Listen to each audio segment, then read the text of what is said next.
Last issue I want to bring up, and we've touched on it briefly, but General, would you comment on foreign policy? We talked about national defense, but I don't think Trump has gotten the credit. I mean, like, from my standpoint, ISIS is virtually eliminated, which previous administrations tried and failed miserably. How's he doing on foreign policy?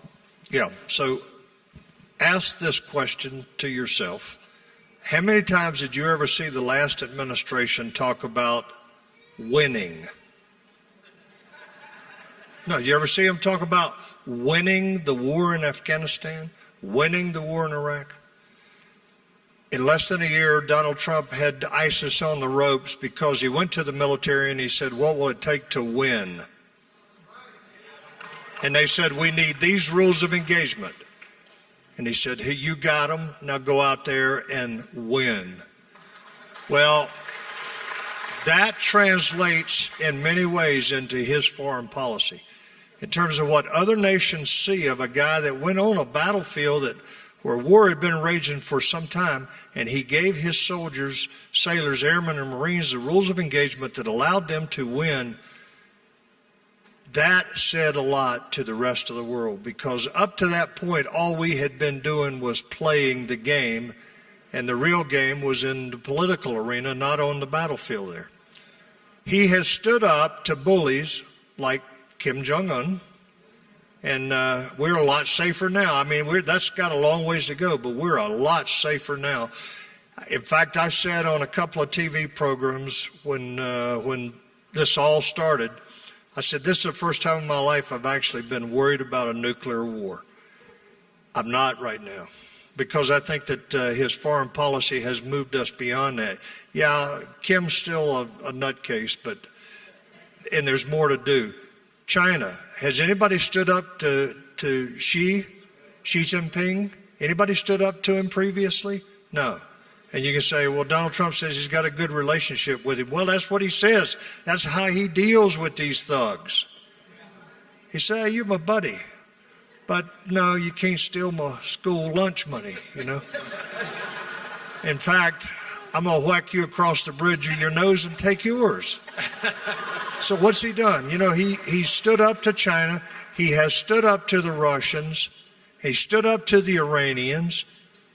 And I got to tell you, I think that we, in terms of foreign policy, we're on the best footing we've been in probably in my adult life, but certainly since the Cold War ended, I think we're on the best footing in terms of foreign policy. And one thing, don't ever believe the mainstream media when they say that Europe hates Donald Trump, that the world hates Donald Trump. No, they respect him. That's right.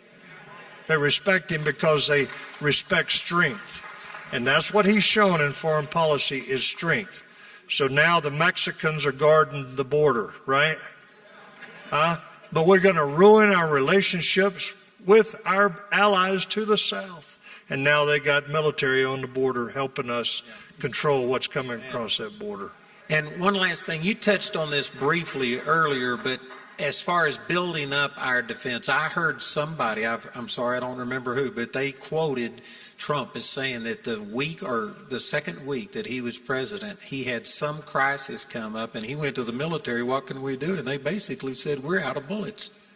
And he says never again. How has he affected our readiness as far as our supplies? Almost immediately, he went to the Congress and said, I need you to restore the military budgets. We cannot have a military that doesn't have the bullets they need to go out and train in order to win on the battlefield. And that's exactly what the Congress has done. They've gotten in behind President Trump, and they have helped to restore the military's budget there, which had been cut not only because of pre-planned cuts, but because of this foolishness called sequestration. You know, now they are restoring the military budget. So our soldiers, sailors, airmen, and Marines and Coast Guardsmen now have what they need, or they're in the process of getting what they need to be successful on the battlefield. And as MacArthur said, there is no substitute for victory. And it is about time that we got a commander-in-chief that understands that, and we do right now. Hallelujah.